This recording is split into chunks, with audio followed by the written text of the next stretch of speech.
ഇപ്പം നമ്മളെ കേൾക്കുന്ന കുറേ പേര്, പ്രത്യേകിച്ച് പ്രവാസികളായിട്ടുള്ള UAE കുറെ മലയാളികൾ സെയിൽസിൽ വർക്ക് ചെയ്യുന്നവരാണ്, അല്ലെങ്കിൽ മാർക്കറ്റിംഗിൽ വർക്ക് ചെയ്യുന്നവരാണ്. അവരാണ് ശരിക്കും ഇപ്പൊ ഏറ്റവും കൂടുതൽ ചാലഞ്ചും ഫേസ് ചെയ്യുന്നത്. പ്രത്യേകിച്ച് ഡിജിറ്റൽ മീഡിയ ഒക്കെ വന്ന ഒരു കാലഘട്ടത്തിൽ they find it very difficult to go and convince a customer.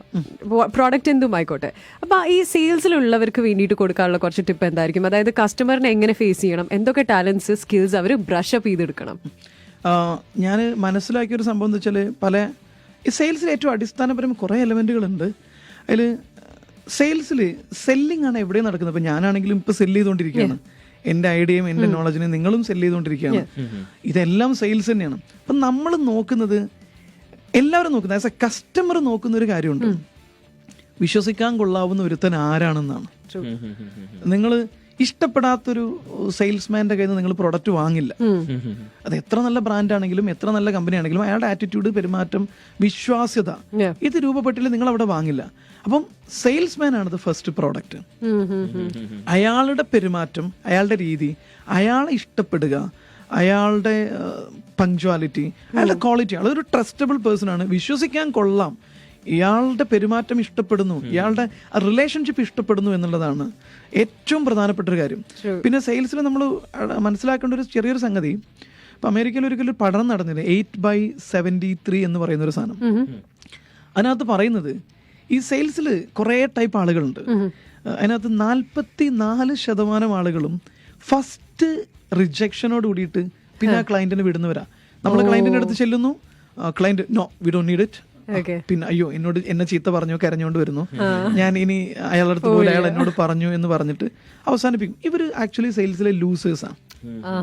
44% ആളുകൾ വിജയിക്കില്ല. ചിലപ്പം ടാർഗറ്റ് മീറ്റ് ചെയ്യും, പിടിച്ചു നിൽക്കും എന്നുള്ളതാണ്. രണ്ടാമത്തെ ഒരു 22% ആളുകളുണ്ട്.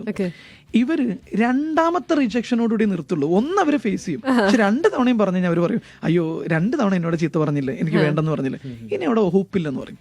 മൂന്നാമത്തെ വിഭാഗമാണ് 16% ആളുകൾ. ഈ 16% ആളുകൾ ഏകദേശം 82 16% ആളുകൾ മൂന്നാമത്തെ റിജക്ഷനോടെ അവസാനിപ്പിക്കും. 10% ആളുകൾ നമുക്ക് ഏകദേശം 4 റിജക്ഷൻ കേട്ട് കഴിഞ്ഞാലാണ് അവർ അവസാനിപ്പിക്കുക. വെറും 8% ആളുകളാണ് സെയിൽസിൽ എത്ര നോ പറഞ്ഞാലും ശരി, കസ്റ്റമർക്ക് ആ പ്രോഡക്റ്റ് നീഡ് ഉണ്ടെങ്കിൽ, അയാളുടെ മണി ഉണ്ടെങ്കിൽ, അയാളിൽ അതോറിറ്റി ഉണ്ടെങ്കിൽ പിന്നാലെ നടന്നത് വാങ്ങിപ്പിക്കും.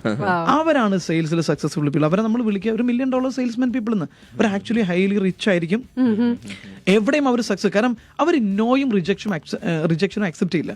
പിന്നെ ഇതിൽ ഏറ്റവും other side, what is this 73 ആണ് ഇതിൽ ഏറ്റവും വലിയ ത്രില്ലിംഗ് ആയ കാര്യം. ഏതൊരു മനുഷ്യനും ഒരു പ്രൊഡക്റ്റ് വാങ്ങുന്നതിന് മുൻപ് 73% ആളുകളും മിനിമം 4 നോ പറഞ്ഞിരിക്കും. നിങ്ങൾ നോക്കൂ, നിങ്ങൾക്ക് ക്രെഡിറ്റ് കാർഡിന്റെ കോള് വരുന്നു, ലോൺ അപ്ലിക്കേഷൻ വരുന്നു, ഫസ്റ്റിൽ നമ്മളൊരു മിനിമം 4ഉം 5ഉം നോ പറഞ്ഞിട്ടാണ് പിന്നെ എസ് പറയുന്നത്. നിങ്ങളുടെ എല്ലാ കേസും എടുത്ത് നോക്കൂ. സോ അപ്പോ ആദ്യത്തെ നോ കേൾക്കുമ്പോ ഇനി 3 ബാക്കിയുള്ളൂ, രണ്ടാമത്തെ നോ കേൾക്കുമ്പോ ഇനി 2 ഉള്ളൂ, മൂന്നാമത്തെ കേൾക്കുമ്പോ ഇനി 1 ഉള്ളൂ എന്ന് പറഞ്ഞ് 4 കഴിഞ്ഞാൽ എപ്പോഴും വാങ്ങിക്കാം, സോ ഐ ഹാവ് ടു എന്ന് പറഞ്ഞ് ഓടിക്കൊണ്ടിരിക്കണം ഒരു സെയിൽസ്മാൻ. അതാണ് ആദ്യം ചെയ്യേണ്ടത് കേട്ടോ. പിന്നെ നിങ്ങളുടെ കപ്പാസിറ്റി, സ്റ്റാൻഡേർഡ് മീറ്റ് ചെയ്യുക, ക്ലയന്റ് ആരാണെന്ന് അറിയാം. ക്ലയന്റിന്റെ സ്റ്റാൻഡേർഡിനനുസരിച്ച് നമ്മളിപ്പം ചെറിയൊരു കഫറ്റേരിയയിൽ പ്രൊഡക്റ്റ് വിൽക്കുന്നവനുണ്ട്, 5 സ്റ്റാർ ഹോട്ടലിൽ വിൽക്കുന്നവരുണ്ട്. ഞാൻ ഇന്നലെ ഹോട്ട് പാക്കിന് വേണ്ടിയുള്ള ഒരു ട്രെയിനിങ്ങിനാണ് ഇവിടെ വന്നത്. അപ്പം അവിടെ 2-3 കാറ്റഗറിയിൽ അവർ സെയിൽസ് ചെയ്യുന്ന ആളുകളൊക്കെ ഉണ്ട്.